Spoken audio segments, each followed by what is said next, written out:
All right, this video is an explanation for tackling the first page of the Sevcik fingering studies.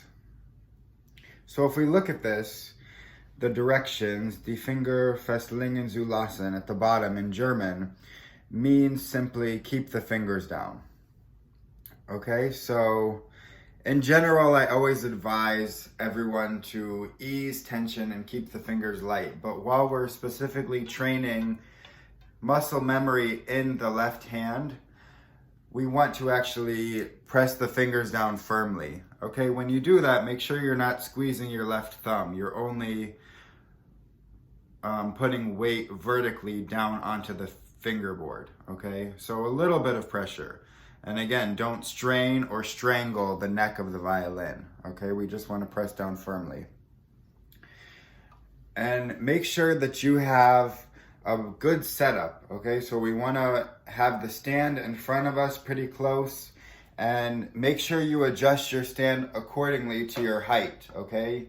We want to use our peripheral vision as much as we can, and we don't want the stand to be too low so that we're hunched over and practicing bad posture, okay? So set the stand accordingly so that you can hold the violin nice and proper. All right, now when we first learn this, we're going to take separate bows, disregard the slurs, okay? And let's just practice the first couple measures. Nice full bows.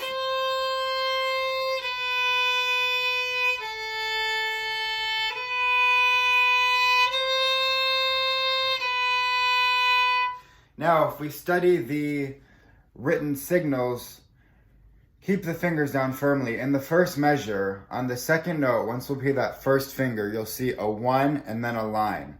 That simply tells the performer to keep the finger down. We don't need to lift the first finger to play the second finger. We can actually keep it placed on the fingerboard.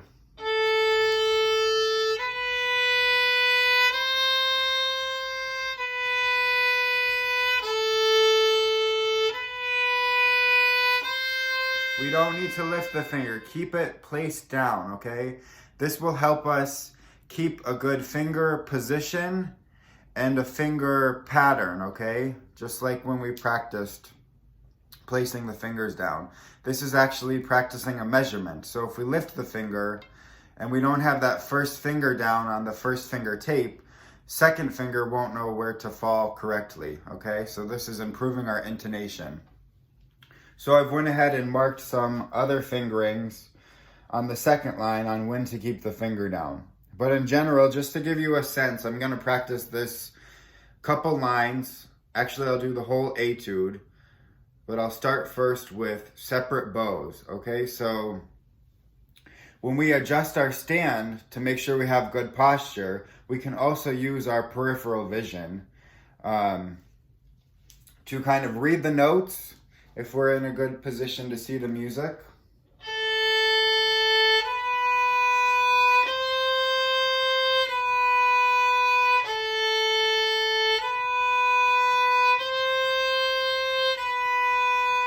All right, so this whole first exercise is done. It's only on the A string, so we don't need to worry much about our right bow arm shifting. It's all done on the same level. We can use this time to actually train our eyes to focus on each repeated measure. After you play the measure as a unit, you can train your eye to read ahead to the next measure and kind of read in groups or units of notes, okay? And try to read ahead as best you can. We don't have to do much with the right arm. We're really focusing on strengthening our fingers and keeping the fingers down when we can. So go ahead also and use this time to train your eyes to go back and forth between reading the music and letting your eyes look at what's going on in your left hand. So training your eyes to get used to looking at the music. Whoops, my phone's dying. So looking at the music and also looking down at what's going on over here, okay? So there's a bit of training and getting used to shifting your eyes on what to focus on, going back and forth. All right, so here is the first line with separate bows. Nice and slow.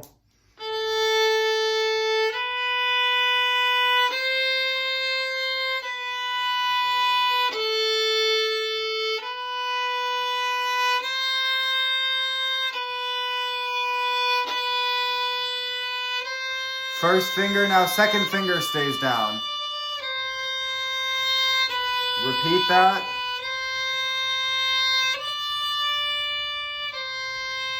First and second finger are still down.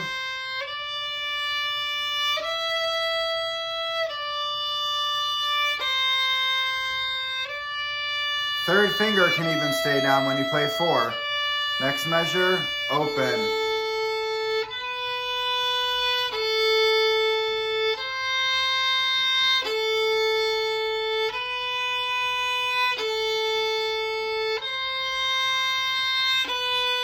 First finger stays down.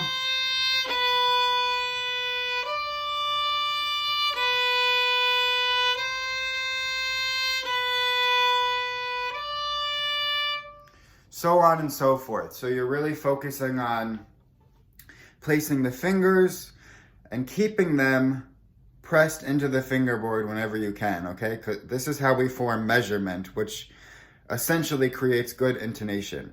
If our fingers are constantly over here, up in the air, we're not creating any regularity or any strict measurements for our whole steps and half steps, etc. Okay, so really focusing on keeping the fingers down, keeping them close to the fingerboard, okay, not far away, close, hovered over, and pressing them and keeping them down whenever you can.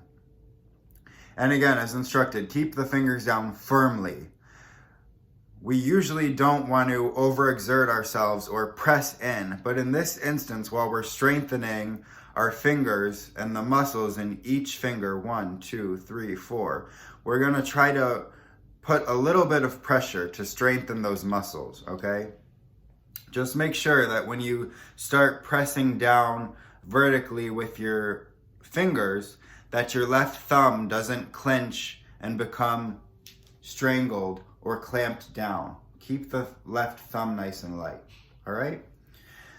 Now, I've done a lot of talking. When we add the slurs, we basically want to proportion our bow. We have 4 notes and a slur. So really, bow proportions, divide the bow in 4. So we always know 2 notes, and then we're halfway through, and then the other 2. So you really want to save in the beginning.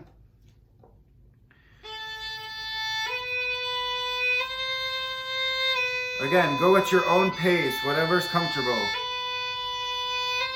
And really plan your bow so each note gets a 1/4 of the bow. And we're really not worried about playing this with a metronome. This is all just to create coordination and strengthening in our left hand, okay? So use this as a meditation to, again, focus and train your left fingers. Also to train your focus. You know, this gets really tricky when you get through to the last couple lines to constantly be reading ahead and catching the measure as a unit, okay? To read all 4 notes at once and constantly keep reading ahead. And mentally asking yourself, did I repeat each measure? Okay, so it's a great way to also focus on reading the music and keeping your eyes fixed on the right measure.